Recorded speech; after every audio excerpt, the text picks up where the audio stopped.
you need, yeah. Man, I got it, wow. Hey everybody, welcome to another edition of Box Seats. This is a show where we talk about sports with comedians. Let me bring in my man Jason Hayes. Jay, what's happening, bro? How you doing? Hey, what up, Frank? Looks like Howie having more, issues. Yeah. Anyway, let's get ready to get this show started, man. Thank you for joining the show, man.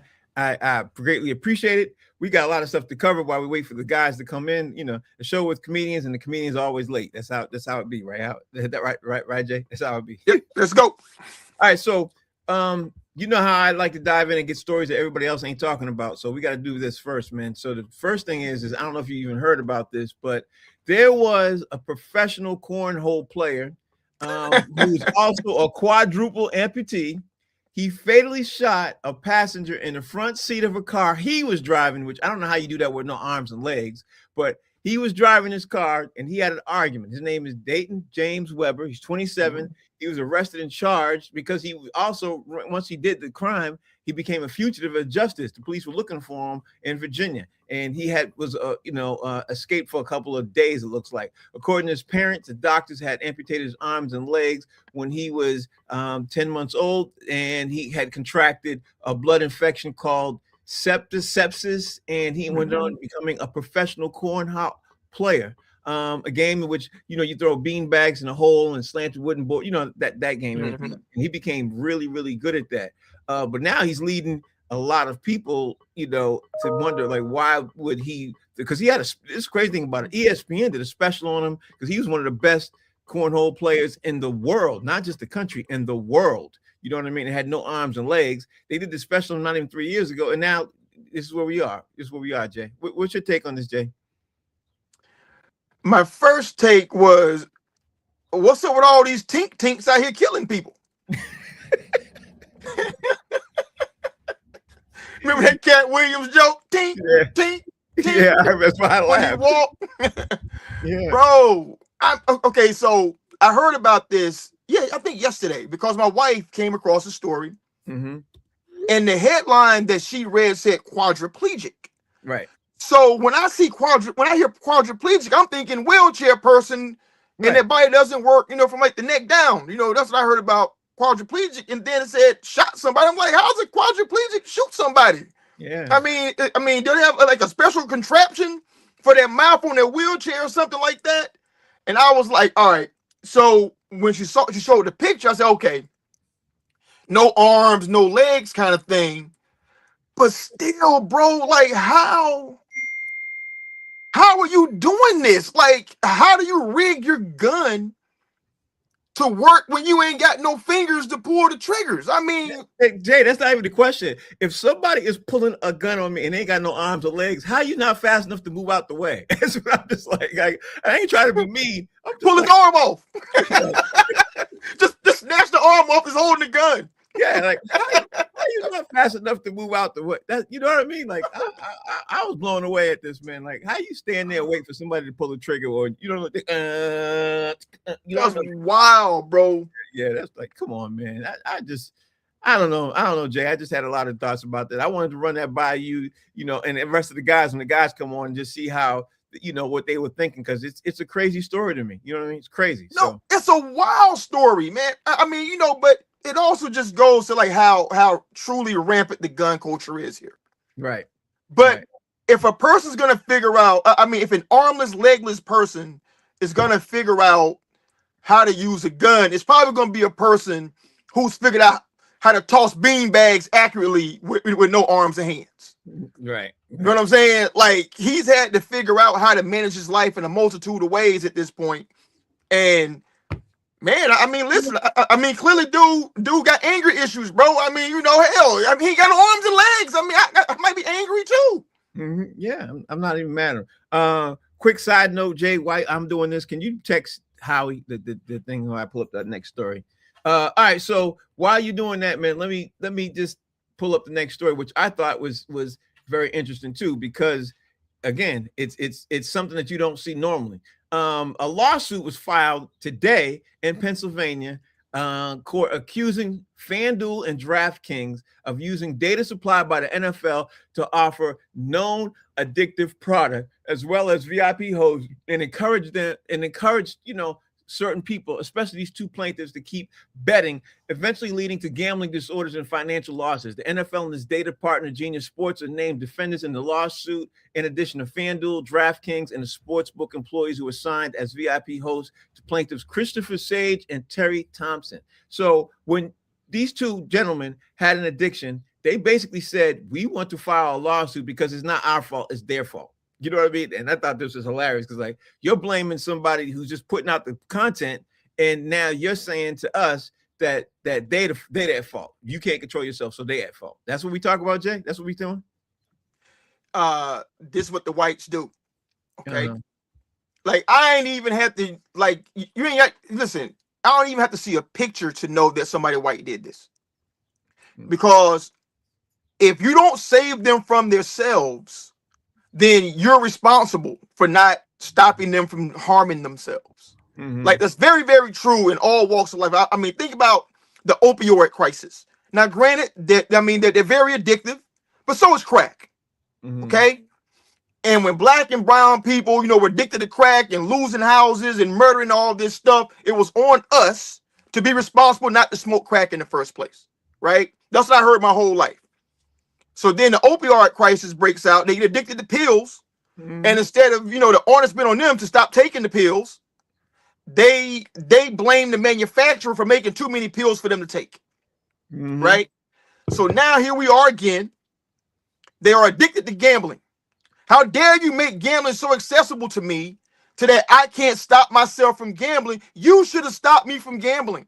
Well, they didn't stop me from gambling business. Neither are alcohol manufacturers in the business of stopping alcoholics, right? I mean, they put it out there, and it's up to you to manage yourself, and conduct yourself with moderation. But this is what happens, bro. I mean, like here in New York City, the speed limit about to be 15 miles per hour because people in certain neighborhoods can't teach they dumbass kids how to cross the street. You know what I'm saying? Like, trust me, bro. If you're in Crown Heights, you in Bed-Stuy, kids know how to cross the street. But now because somebody, they don't teach their kids, how to cross the street, how to look both ways, how to make sure everything's clear, a kid gets hit, and God, trust me, man, that's awful when that happens. But the onus is not on the rest of the city to protect your kid. You got to be on a swivel and learn how to conduct yourself in the rest of the world without the world catering to you. And that's what this stems from. I agree with that. So let's just say they move forward, Jay. Let's say this thing moves forward. Do you think that this could go a certain direction if these two plaintiffs win? Because if they happen to win, I could see a class action lawsuit coming down from a lot of people who lost a lot of money. You know what I mean? If they ain't winning this, bro. All right. Specifically because of what you said. Because it opens the door to too many. Listen, most gamblers are degenerates. That's right. You know what I'm saying? There should be a degenerate gambler on this panel with us right now. He's not here right now because he's probably out gambling. Okay? I'm just saying, bro. It just opens the door for too much stuff. You know what I mean? And how do you... Okay, tell me this. How many casinos have possibly been sued since the age of casinos, where cats went in and lost everything? College funds and all that stuff. I'm sure somebody probably tried to sue. You should have ended my tab. This is no different, right, than walking in the casino and gambling on the floor. I don't think any judge is going to let this go past anything, worth talking about, to be honest. I agree with that 100% because at the end of the day, this could open up and topple the entire industry if they happen to win. I don't even know how they were able to file the charges, but in this industry that we're in, when all these attorneys feed on that, nothing. You can file suit about anything, Frank. Yeah, you sure can. I'm not surprised about any of this stuff. All right, let's talk about the next thing, man. Wow, I'm going through these topics faster than I expected I would. Let me talk about the next thing. The NBA Players Association rebuked the Milwaukee Bucks over their dispute with Giannis Antetokounmpo, implying that Milwaukee is tanking and damaging the NBA's integrity by wanting to shut him down and for the rest of the season. So this is a situation where the NBA and the Players Association is now stepping in. And if they're going to step in for this situation, this could be toppling to the rest of the NBA with the tanking situation also. But let's first talk about the NBA Players Association stepping in, because Giannis said he wants to play. You know what I mean? And Milwaukee said they want to shut him down. You know, Giannis says he can play. Milwaukee says we want to shut you down. Where are you thinking about this, Jay? What's your thoughts?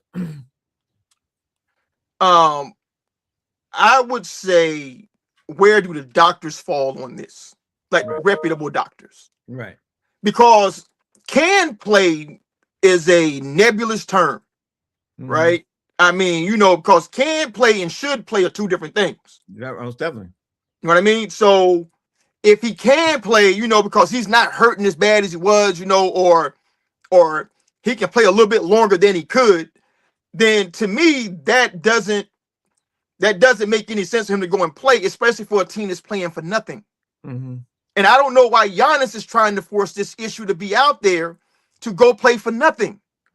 You know what I'm saying? I mean, you know, like at some point, the most difficult thing about society today is too many people can't take good advice. I agree. You know what I'm saying? Like sometimes you just gotta STFU and just listen to what somebody's telling you to do and weigh the options beyond like what your ego is telling you, you know, or what your personal goals are. Like, I'm sure he's disappointed that he can't play. But sometimes, man, life tell you to sit down, bro. And the team is saying we want you to sit down. So the check ain't coming up short. Most fans, you know, would probably understand. I mean, even Bucks fans like, man, I get that, bro. I mean, why would you go play for a team that's in like 12th place? Right. You know, in the East. We're not going anywhere. So I don't know what his issue is in terms of like being unwilling to just sit down and like let his season be over with and focus on rehabbing completely. Do you think it could be that his contract is, even though I don't see why it would be, I'm gonna still ask the question anyway, but do you think his contract is laden with incentives to certain things that he's got to hit, milestones that he has to hit? Because even though he's such an all-star, you wouldn't put those kind of things in his contract, but maybe it is. Because I mean, you know, we're sitting here trying to figure out, like, why is this man trying to play when you have absolutely nothing to play for? You know what I mean? I'm sitting there thinking about that. What do you think, Jay? I think that's a good question, Frank. I think that's something that's I mean, you know, we haven't seen his contract. We don't know, I mean, what incentivizations he has in it. But all I know is his guaranteed salary is around $50 million per. Right. And incentives or not, he gonna make that. Right. You know, I just watched him, you know, 20 minutes ago doing a Huggies commercial with his daughter. So I know that check cleared. So it feels like it's something else, you know, like maybe he wants to get a certain number of games in, you know, to qualify for certain awards. Yeah, maybe it's got. You know what I'm saying? Yeah. Because you know how the NBA are now excluding you from like certain, you know, considerations if you don't play X number of games. So maybe that's a factor, and I don't know, but it seems to me like with the games he's missed this season already, he's probably disqualified for most of those things too. So why do you want to come back? Not only why do you want to come back, why do you want to risk injury? Because I don't care what nobody says, you're not 100%, you know, healthy right now by coming in, and you could re-injure yourself, something that could stretch out even into next season. You know, that's Jay, help me. You know how you be saying some people you got to help them from themselves. You know, you got to save them from themselves. That's right. Yeah. Some people you got to save them from yourself, or maybe and they're trying to, but he won't let them. Yeah, they're trying to save him. Yeah, and he won't let them do it.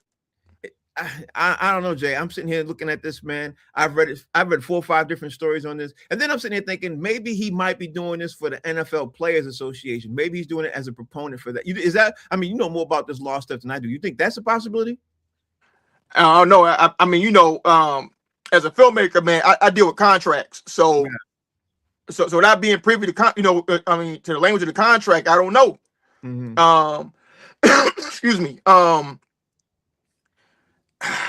mean, this just feels like he's a prideful person, who feels Yeah. like he wants to give an honest day's work for honest day's pay kind of thing. But sometimes, man, you got to put that aside. And like I said, on the previous show that we did, discussing this, I said, I hope that somebody like Grant Hill or Penny Hardaway calls him up, You're right. to explain to him what happened to their careers when they just did not listen to doctors. They came back too quickly, or played through something or played on something, that they shouldn't have, because it never healed for them. Like Grant Hill, dude, Grant Hill was, you understand how filthy Grant Hill was? Most definitely. I saw him play myself live. You know how filthy Penny Hardaway was? And then they got these injuries that were repaired, but they did not do the requisite amount of rehab and rest for it to really be, healed properly. And they messed themselves up, and it shortened their careers and took all the stuff away from that they needed, to be the players that they were. Don't do that, Giannis. Yeah, and the potential of what they could have been. That's the scary part, because you could always sit there and think about the potential of what they, that's oh my God. Yeah, especially with Grant Hill, because Grant Hill coming out of Duke, man, I mean, wow. everybody thought this man was the next heir apparent to Jordan, and everybody was thinking even he might have his own lane. I mean, you never know. You sit there and think about it, because I'm sure you saw it too. When he's coming out of Duke, he was a phenomenal basketball player. Right. Even though I hated Duke and I hated them winning all that stuff, he was fine. You couldn't deny what he was doing. You couldn't deny it. But to me, Penny was filthier. Yeah, he was, because Penny was 6'7", pure point guard, and Penny was a better perimeter shooter than Grant. Yeah, Grant's first step was ridiculous. He can get to the rim on you in a heartbeat. He can kind of shoot in the mid range. Penny shot threes. He shot mid range. He set his teammates up. I mean, to me, Penny is the greatest what if in NBA history outside of Len Bias. Yes, I agree with that statement too. And let's not forget, when Penny's team, the Orlando Magic, toppled the Chicago Bulls and everything else, they probably have been the only team that everybody was looking at to possibly say, okay, look, if they get a couple of players here and there, they have a potential to beat the Bulls and could have broke that whole thing up. But Penny's injury, all that. Frank, Penny made the NBA Finals his second year in the NBA. He sure did. Second season. Yeah, he sure. Him did. And Shaq, but Shaq did leave for the Lakers, and so there's that. Yeah. That stopped the whole thing. All right, so let's talk about this next thing, man. Because we talked, you talked about it briefly, just about a hot tenth of a second, and I was hoping D Jones was gonna be on here when we had this conversation, but you'll be a witness to say I brought it up. We got to talk about Detroit guard Cade Cunningham's eligibility for his individual honors, such as the spot on the All NBA team, and people are saying right now it's in doubt. Some of it's in doubt because of the 65-game rule. Right now, he's only played 61 games, and if he's got to hit that 65-game mark to be able to be eligible. Here's what the article is saying: the NBA Players Association, which through collective bargaining agreement agreed that the rule is part of the current agreement between the league and the players, said at a minimum they want to see the rule amended.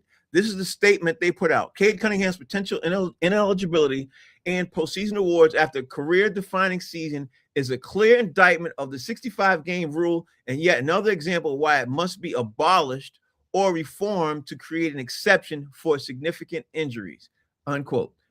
They make an excellent point, because he is the perfect example for the reason why you should make some type of, some kind of amendments, not saying, in my opinion, Jay, I don't think this should be a blanket thing, but I think you should make exceptions, for certain players who come towards the end of the season and lung collapse. Like, it's not like he even had an injury. His lung collapsed and set him aside for that.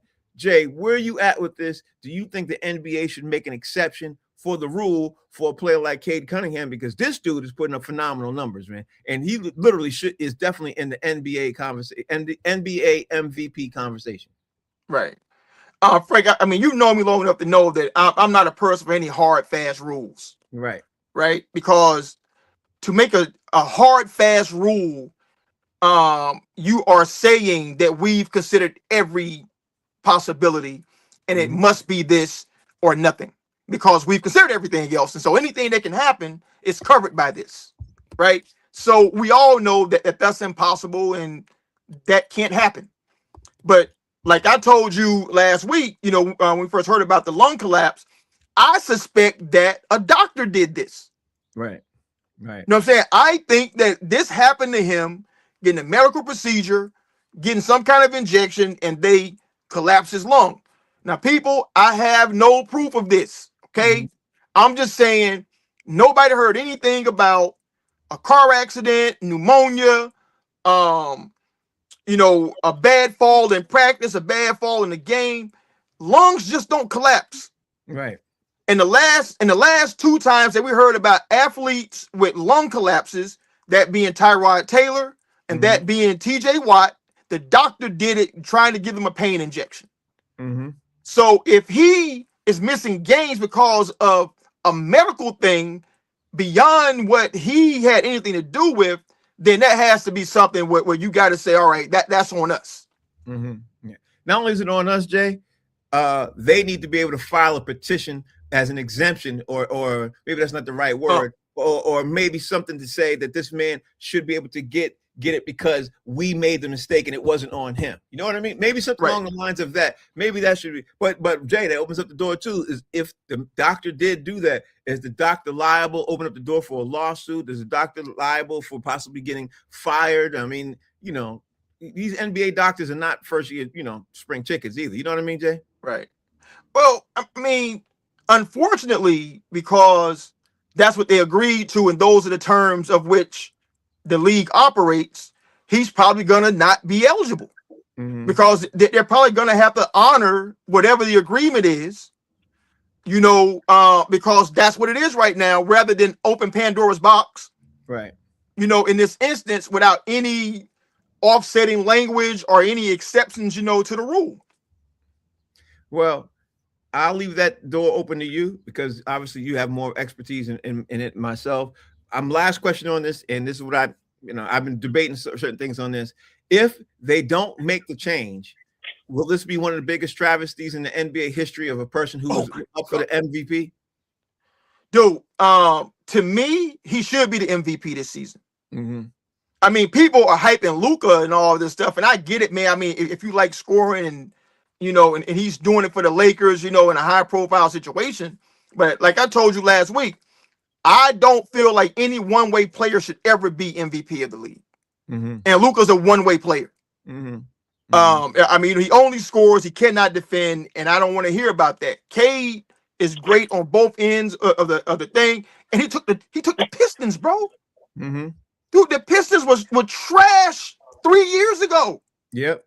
Worst team, one of the worst teams in the league. It sure was. To the best team in the East, and he's the reason why. So to me, he should be the MVP. And the only other person that I could live with if it's not Cade is Wemby. Because of his dominance on both ends of the floor. But other than that, to me, Cade should be MVP. But if this happens, he can't be eligible for it. Whew. So I think we'd be looking at one of the biggest travesties in it for ourselves. 100%. It'd be an asterisk, man, beside any of that. Yeah, I think so too. Oh, okay. Steve just jumped in. What's up, Steve? Hey, let me say something about the collapsed lung thing. Lungs actually do collapse. I was playing full court basketball in high school at 17 years old. No break in between periods. There was a double period. I got pain in my chest and my back, and went to my next class from the second floor to the fifth floor. Frank, you know where that is? Yeah. I got to the hospital, and they found out I collapsed my lungs. So it can happen. But for these guys, to your point, Jay, look, he may have. I wonder if he was getting the same treatment that TJ Watt got, where they punctured his lung by mistake. Right. And so that's all I wanted to say about that. Is it can happen. It happened to me. But in the case of professional athletes, maybe not as much. I'd be curious to find out what the actual root cause was. Yeah, honestly, I don't think it could happen for a professional athlete at all. To be honest with you, that's what if you're trained to breathe a certain kind of way when you're breathing and you're going through certain exercise and stuff like that. If you're not trained like that, I don't see how a collapsed lung happens. I just don't see it. That lung capacity is crazy, especially for basketball. Yeah, right. And you all know this because how many miles a day are they running, Jay? Just on an average. When you play a game of basketball, you know what I mean? So for basketball, man, like before the season, we had to run 5 miles 4 times a week. Right. And then we would sprint, run, then go practice for like an hour and a half, 2 hours. And that was on the high school level. On the college level, you had to run, like 5 miles, 5, 6 miles 4 times, 4 or 5 times a week, all season long. And NBA is even more than that. So, I mean, basketball it's an endurance sport. Right. It's the only sport where where individual play. Well, where every player plays offense and defense like that. Like you're always involved in the mix like that. It's not like football or baseball. I guess hockey and soccer are close, man, but they got certain things that one doesn't do. Everybody does everything in basketball, so there is no time off with that. It's easy to say that you could run anywhere between 10 to 15 miles a day when you're playing a basketball game. That's easy to say. Easy. And people like Steph Curry, when he's playing, he's probably running 20, 25 because he doesn't stop. He's constantly moving, and he's even worse. You know what I mean? Running, and then maybe his defender who's chasing him is running that same amount too. But Steph has endured to do that. So which brings me to the point I'm trying to say is I don't see how your lung collapses because your lung capacity is, you know what I mean? I'm not trying to say anything against what you're saying, Steve. I think what you said is absolutely true. I think that, but you didn't run 15 miles a day. You know what I mean? You weren't running that at all. These guys are running easy 10 to 15 miles a day, and their lung capacity, these guys could jump underwater and hold their breath for 2 minutes easy and not break a sweat. You know what I mean? That's the type of, maybe even 3. I saw Jaylen Brown do his workout. He literally held his breath underwater for 3.5 minutes with no problem, walking with weights. I believe that. Yeah. So I don't see how that. But Steve, since you're up there, Steve, what's your thought about this 65 game rule change? Do you think that the NBA should make an exception for Cade Cunningham because of the situation he's in? I agree with that. I mean, it's not his fault because lung collapse. It's not like he's holding out because of a strained calf or like a maintenance day or whatever. I mean, a serious injury like that, maybe they should make an exception. But you have to make the medical reports public, in my opinion, or make them public, not public, but make them available to the commissioner's office. So that if somebody's sitting with a calf strain, here's the medical report. Right. A collapsed lung, like that's, what I'm saying? Like everybody can fake or take a maintenance day and fudge the system right now. But I think if you have to make those reports available to the commissioner's office and let him decide, okay, yeah, Cade, that's an exception. The guy collapsed his lung. It's not his fault. He played 64 games. He missed the last, whatever it is. Those kind of injuries, torn MCL. ACL. What if a guy tears his ACL? It does what if Jason Tatum plays 64 games, tears his Achilles? It's not his fault. Yeah, but to me, it even makes it even worse if your lung collapse. It's not like you're playing and you get an injury. To me, if your lung collapse, especially if it's the doctor who did it or some outside force, I think that's something that needs to be held, up for a conversation because it's completely outside the player's purview of what happened. Anyway, well, but anyways, and for me though, they get the treatment though. So if they're doing that, that's on them. Yeah, exactly. Right, but see, for me, this feels like an exhibit as to why you can't do knee-jerk policy to appease whiny ass fans. Mm-hmm. Because the only reason that they even did this 65 game rule was because people were complaining about dudes doing load management, right, or people who they felt like was healthy enough to play wasn't playing. You can't do knee-jerk reactions like that, and implement hard-line policy, that gives you no wiggle room for situations like this. You know what I'm saying? Like they'll tell the fans either go to the game or don't go to the game. Mm-hmm. But you cannot be reactionary to fans who, and most of them complaining, never buy tickets for the arena. Mm-hmm. You know what I'm saying? So I mean, they're not buying concessions in the building. I mean, they're gonna watch it on TV or whatever. You know what I'm saying? I mean, they're not gonna turn the TV off because such and such isn't playing. Like I get somebody complaining, who's in the building, and they paid $500, man, for like pretty close to courtside seats to see LeBron and LeBron sitting there in a suit. Well, you still saw him. Okay, but don't do knee jerk, policy, man, based upon fan, discontent. Well, look who decided to join the show, and right at the perfect time before I even jumped into the Pistons beating the Lakers. We got Detroit Pistons fan and Detroit resident Damian Jones in there. D Jones, we talking about the Cade Cunningham 65 game rule change, possibility. What's your take on this, D Jones? Well, first of all, let me say I feel attacked earlier when you're talking about gambling. I felt a little attacked. I ain't say no names. We see the Yeah, it can only be so many people, man. And I was on the phone with my lawyer. We got to get this lawsuit together. Okay? I can't help it. It's in front of me. You definitely gonna get paid. Now, with the 65 game rule, I ain't gonna lie. At first, I thought it was a good thing because I was tired of cats just tanking, man. So I was like, man, yeah, I liked it at first. But it should be an exception to the rule because, like y'all said, he's not sitting out just for load management. Right. He can't run. He can't fly. Right. He can't do anything. He can't swim. So I would like to see him at least get first team. He's not going to win MVP. But to get first team All NBA so he can get his bread, I would love to see that for Cade. He does deserve consideration for being MVP because, like y'all said, we were the worst team 3 seasons ago. We went from worst to first, and we probably gonna win the whole thing this year. So, just a Finals MVP, beating Boston, beat New York, then Boston to get there in the Finals MVP. I'll be straight. We'll be good. Here we go with that. So I guess it's we talked about this for a hot second. Let me just talk and start with you with this, man. The Detroit Pistons ended up defeating the Los Angeles Lakers last night without Cade. Literally without Cade. And the great thing about this is they had a gentleman by the name of Dennis Jenkins who dropped 30 on the Lakers last night and ended their 7-game winning streak. D Jones, how you feeling about the Detroit Pistons defeating the Lakers? Okay, he went out. I'll wait till he come back. What's your take on this, Jay? This is a prime example of why I said Luka Doncic should not be discussed about MVP because he can't guard anybody. So Cade is out there leading scorer, and then another dude comes in and goes off because they can't guard. So as long as they can outscore people, they're fine. But to have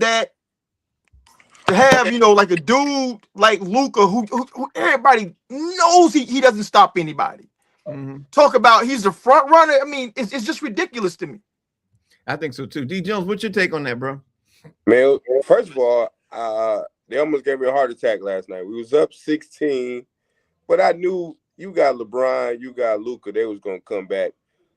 Dennis Jenkins, straight from the G League, you know what I'm saying? So earlier he was like on a 25-game contract, and he was playing lights out to get on the team. Once he signed that contract, he started becoming a bum again. But then last night just proved, man, when you get that opportunity, you got to take it. And the Lakers don't play no defense. So, in what position does Dennis Jenkins play? Point guard. He's guard. He's a guard. Yep. And they put Reeves on him, and he don't play no defense. He don't play no D either. So you got to do. I pulled the stats up, DJ. I'm sorry. Jenkins is averaging 8.3 points a game this season. He dropped 30 on the Lakers last night. Yeah, 30. Yeah, no defense. But he hit 2-game winners this season. So he's been balling for us, cool off the bench. We missed 3 players last night. Don't forget Isaiah Stewart, one of our best defenders. He's gone as well. So they just balled out last night, and I think good coaching. I think we got the coach of the year. Yeah, hands down, a coach of the year for him for sure.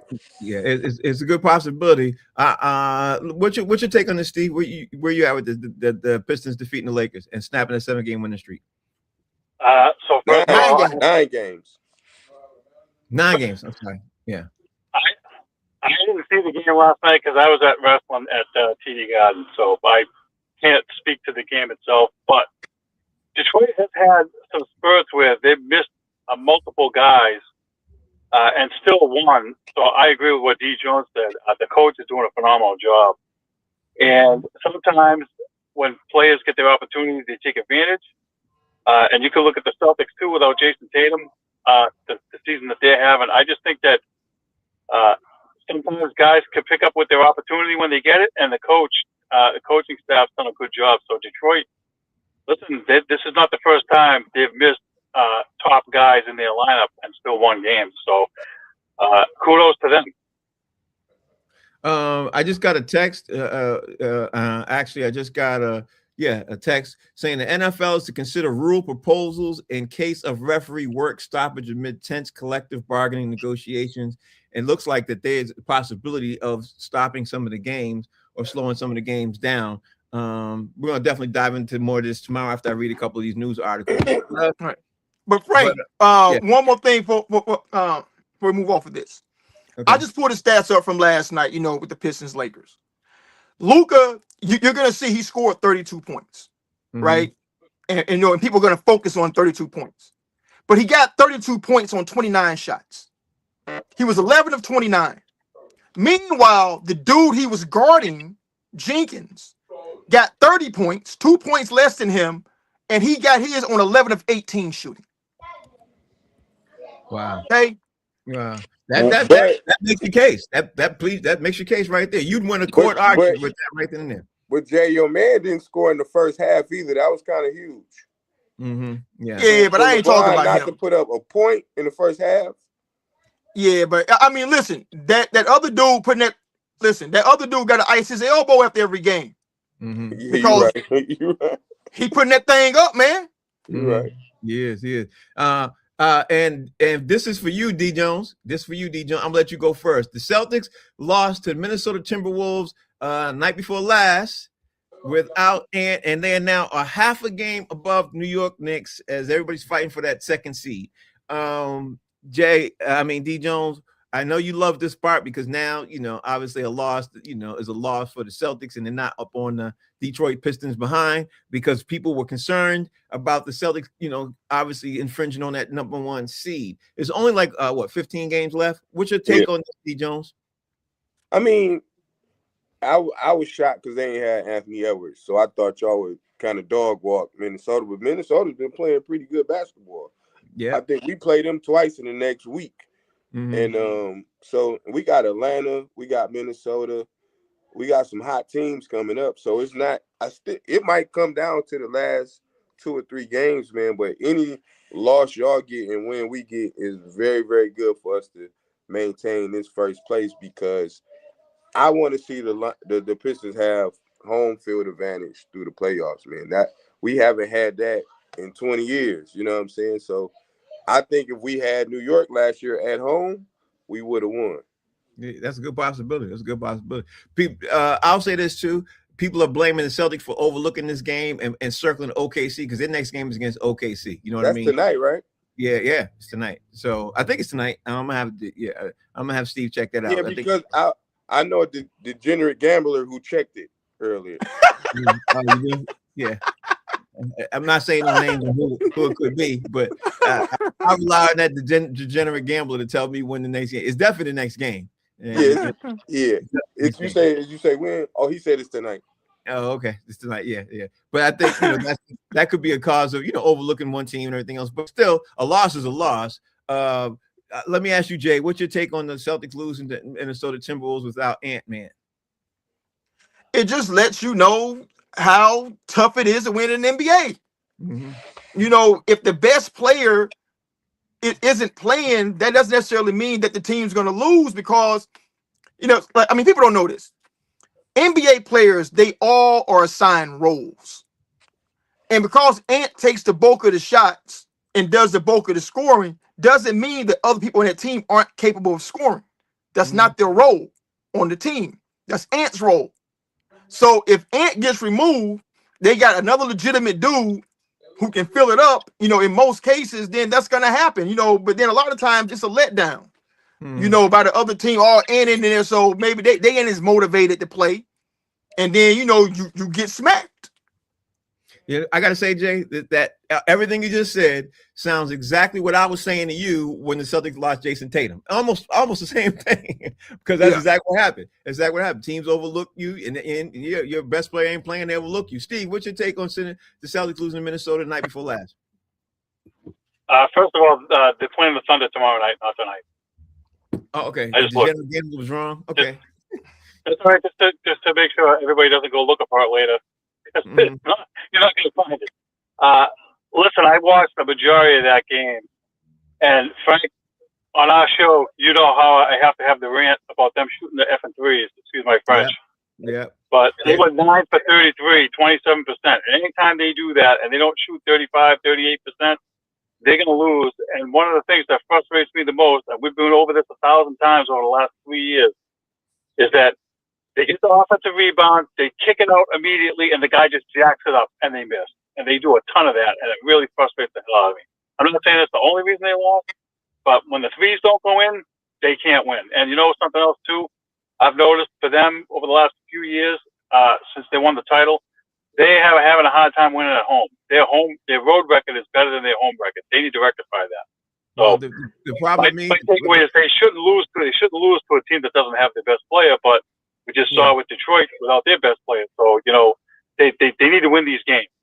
The Celtics were up by 7 or 8 in the third quarter, and then went on 11 consecutive threes, shooting 11 consecutive threes, and missed all of those. All right, D. Jones, let me ask you guys. Let me ask you a question, D. Jones.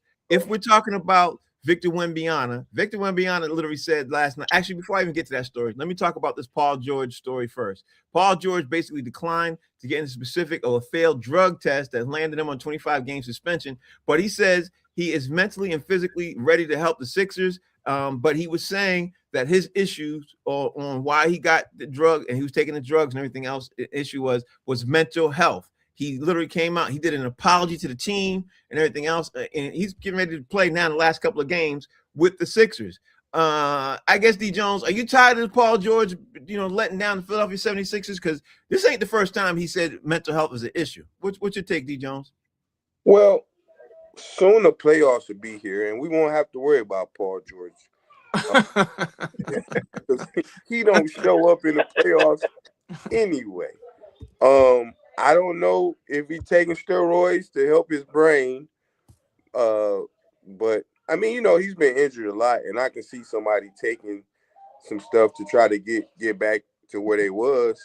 His body kind of deteriorates. So, I'm not sick of Paul George because, like I said, in the playoffs, we ain't gonna see him. Ooh, that's Jay. You hear that? What he said? That's ugly, though. That's ugly what he said. But he's right, though. He's right. Yeah, I mean, unfortunately for Philadelphia, they're the Philadelphia 76ers, man. And if they make the playoffs, I don't see them doing much damage unless Embiid, can, go to that Steve Austin lab and and they rebuild him as a $6 million man or something. But in terms of mental health, let's say that it is mental health, and he just didn't want to disclose that. I don't think that this country takes that seriously enough. I mean, I come from a family, man, where clinical depression is a real thing. I mean, like I've had family members institutionalized for depression. So, and I've actually battled depression, in my own life, in a real way. And that's something that never ends.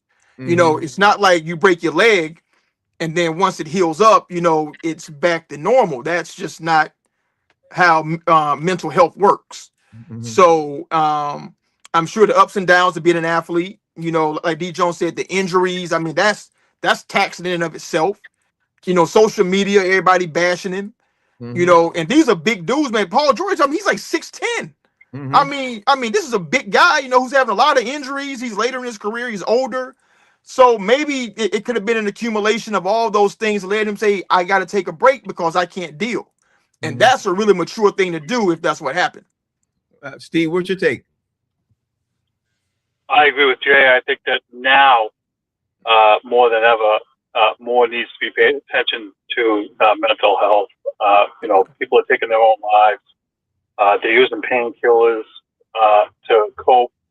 And I'm not speaking for him specifically what he took or whatever. I'm just saying there's people that they take painkillers to cope with pain when they hurt, or they get depressed and so on and so forth. And all the league really needs to do a better job, and just health in general for the public. Everybody just needs to not poo-poo it as much, and try to do a better job. So if he did, and he apologized, I mean, he knew what he was doing and did the right thing by, stepping away and trying to take care of himself. It's not worth it. It doesn't matter if you're a mega millionaire or superstar or whatever. Everybody's got issues, and so they should cope with it as best they can and get help and get treated, because the worst thing is when they don't feel they can be helped, or that there is no help, or there's no one there. Right. And so, I kind of, kudos to him for trying to find the right help. So that leads me to you, D. Jones. I mentioned the story just a hot second ago, and I want to jump back into it. People are making a case for Victor Wembanyama to be the NBA MVP. He made it clear himself that he wants to be the NBA MVP. He said, I think now there is a debate. There should be, even though I think I should lead the race. I'm trying to make sure that at the end of the season, there's no debate. Meanwhile, he's averaging 24.3 points, 11.2 rebounds, 3.0 assists, and 3 blocks. You know what I mean? Let's not forget, he won last night too. So he beat the Miami Heat 136 to 111, the San Antonio Spurs. Where are you at with Victor Wembanyama for the NBA MVP? Is he the leading front runner to you, D. Jones? I mean, right now, I think it's between him and SGA. I don't see either one of them leading, because I think it's going to come down to that last game, bro. You know how they do the scoring championships, and sometimes it be tied, and whoever get the most points that last game win the scoring championship. This is going to come down to the last 2 weeks of who performed the best. And Jay said earlier it should be Cade, but he hurt, so it's not gonna happen. So between them two and maybe Joker, because Joker putting up some crazy numbers too, man, like insane. So to me, those are top 3. I still think if Tatum wouldn't have came back, I'm saying Jaylen Brown, because Jaylen Brown he been amazing, outstanding, unstoppable. So I'm not mad at whoever. If Victor win the MVP, I'm not gonna he deserve it. I think they all kind of deserve it. So be mad at whoever win. I'm impressed by his skill set, but when he dunk or block somebody, I'd be like, okay, that's what you're supposed to do. you 7'13". Yeah, like he be dunking on people like like he Spud Webb, bro. You taller than everybody, dog. That's not impressive to me, but his skill set is ridiculous. What you think, Jay? Where you at with that? So you said that people think that Wembanyama, should be the MVP. That's he's the leading candidate for MVP right now. Well, Jason Hayes is people. I am people. Because understand this, man. It blows my mind. Like he's younger than my daughter. And my daughter just graduated college in May of last year. You know what I'm saying? And the fact that like he's come here from another country, he's handled all that pressure. And San Antonio was trash. How you think they had the #1 pick, to get him in the first place? They cheated. Well, yeah. Honestly, I think San Antonio is probably why we got the 65 game no tanking thing. Right? But no, I mean, he's so dominant on both ends of the court to that you could probably name him MVP any given year from this year moving forward. But to me, I think he deserves it because it's a young team winning. Like that's how dominant he is. I mean, name the vet. Like the for real vet, that's playing for San Antonio right now. De'Aaron Fox probably the oldest player they got. And he's like 24 or 25 himself. I think it's the guy. Barnes got grandkids. Yeah, I was about to say. I think Harrison Barnes is still. Oh yeah. That's right. Yeah. That's right. Harrison Barnes. Yeah. But I mean, how much is he really doing for them though? You know what I'm saying? Like all the plays are being made, by Castle and Vassell and Ron Harper's sons balling as a rookie. So to me, I'm with D Jones. If it's Wemby, if it's Cade, if it's SGA, or if it's Joker, I have no problem with either one of those people winning. If it's Luka Doncic, burn down the MVP because it doesn't mean anything. Now, Howie Bell ended up joining us for the last few minutes. Howie Bell, how you doing, sir? Hey man, I'm good, man. How y'all brothers doing? What's happening? All right, What up? Chilling. We are discussing the Victor Wembanyama leading the NBA MVP conversation. Where you at with this, Howie Bell? Yeah, man. I don't know why he wouldn't. He's phenomenal. And I was listening to you guys. D Jones, yeah, he's a tall guy, and that kind of makes it easy. But it's hard to hate on this dude. He's doing too much on both ends of the floor, and he can shoot threes too. Right. And it's amazing what he's doing. He's so athletic combined with that height that I think that makes him extra special. He has to win the MVP. I don't see who else would win over him. No, I ain't hate on him. He's skillful. I just said I'm not impressed when he dunk on nobody like that. Well, it's a tall guy dunking, yeah, but he got the Nerf hoop. I'm just not impressed because he's so tall that you should be able to dunk on people and you should be able to shoot. But you know what? On the flip side of that, there was a guy named Chuck Nevitt who played for the Detroit Pistons. He played for a few other teams too, but he was like dumb tall. I can't even remember how tall Chuck Nevitt was, but he couldn't do any of that. So just because he could barely dunk. So just because you're so tall doesn't mean that you automatically come with the skill set to be able to dunk the ball or the block or anything. He's freaky athletic, man. He's skillful in the mud. Like I don't know if y'all remember Chuck Nevitt. If he I remember the name Chuck Nevitt. He'll be skillful. I remember. But this is what he moves better than like Joe Barry Carroll. You know what I'm saying? I mean, think about George Mirasan. Yeah. Sean Bradley. Yeah, he grew so fast too. Because he grew so fast, he was playing like he was a smaller guy anyway. But then he had that growth spurt, and he still kept the same, his same athleticism. He kept all of that. So now you got a guy who's tall, who's short, who played like he's tall, and now he's tall. Same thing happened with Bam Adebayo. Bam Adebayo used to be a guard. You know what I mean? He used to play handle and everything else, and then he had his growth spurt. So Davis too. Yeah, exactly. David Robinson. Yeah. You go down the list. Let me see what Steve got. Steve, give me 30 seconds on this. Give me your thoughts. Listen, they played the Celtics a week or two ago. That dude is just plain sick. 8 of 16 from 3. That's nuts. That's crazy. He's just I think it's D Jones calls him a cheat code. He's just phenomenal, and I was really, really impressed with him watching that game, and so he should be in the running for the MVP. I still think it's Jaylen Brown. I'm biased, obviously, watching him every night, but he's really stepped up. But Victor Wembanyama, if he wins it, no one's going to be upset. And if they are, then go jump off a bridge or something. I don't know. You Honestly, I was all for Jaylen Brown until Tatum came back. Because when Tatum came back, his numbers started shrinking down. Everything else, he still is dominant, but he's not getting the ball as much to be able to be that that MVP type of guy. You know what I mean? Because he's deferring the ball. So he's falling out of the conversation in the last couple of games. So. Yeah, I have to fall back a little bit on that. And if I had to crown somebody, I'm gonna say this: if I had to crown somebody right now MVP, I got to give it to Wembanyama. I have no choice. I'd have to give it to Wembanyama. Hey, Frank.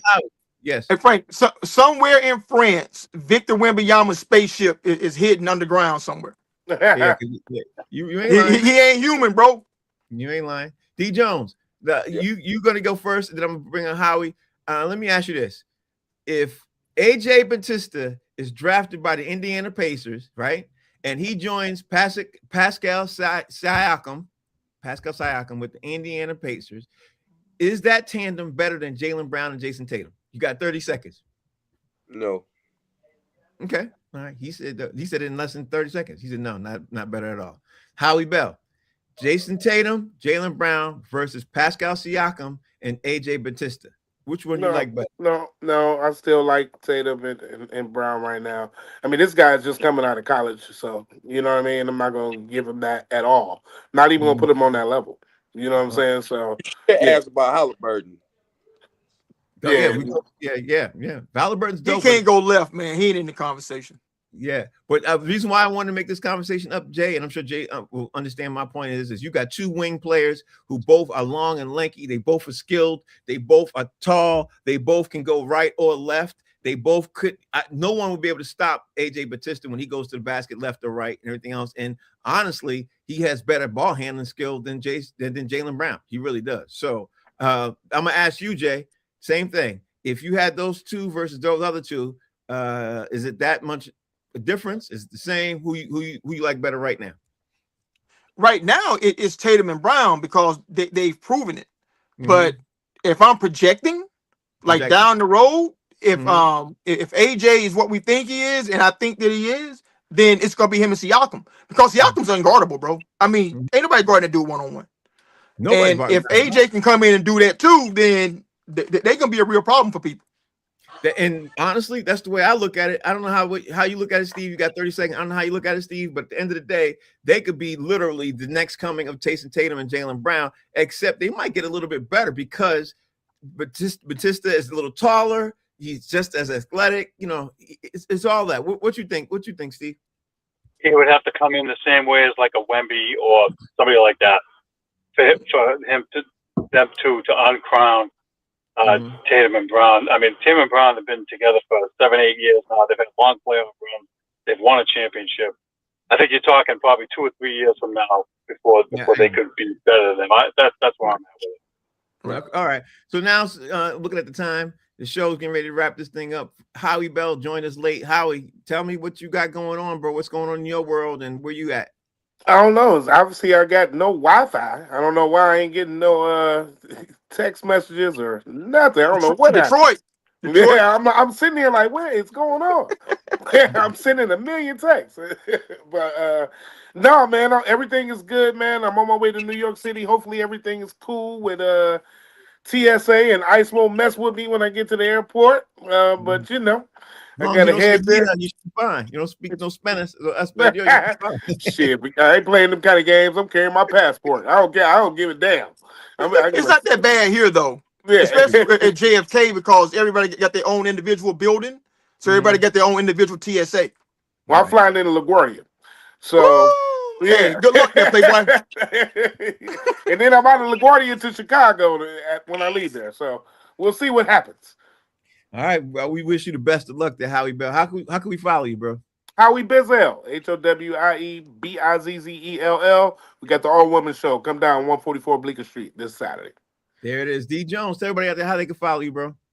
313 D Jones. Friday, I got a late night comedy show called Talk Yo Ish. It starts at 10 o'clock at night. Saturday, I'll be in Elkhart, Indiana. The best tandem in basketball is Cade and Dern. 2, I know a degenerate gambler who put like $10 on Wemby to win MVP a month ago. So there's that. That means he might not win. That means he's not going to get it. I'm sorry. I forgot to even ask. Damn, Wemby, he had a shot, bro, until that happened. I'm sorry I skipped you, D Jones. I didn't even mean. I just realized I did. I didn't even mean to, bro.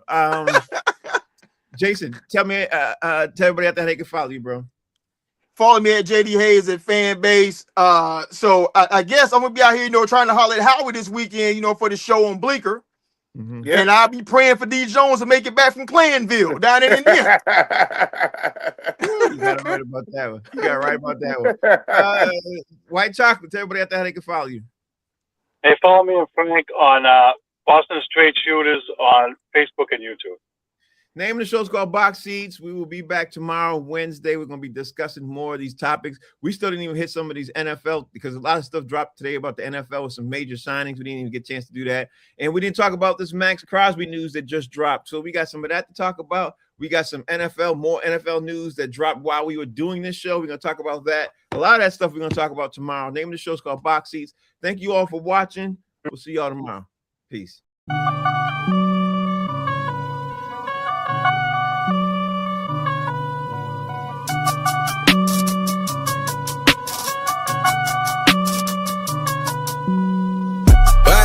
What you need, yeah, man, I got it, wow.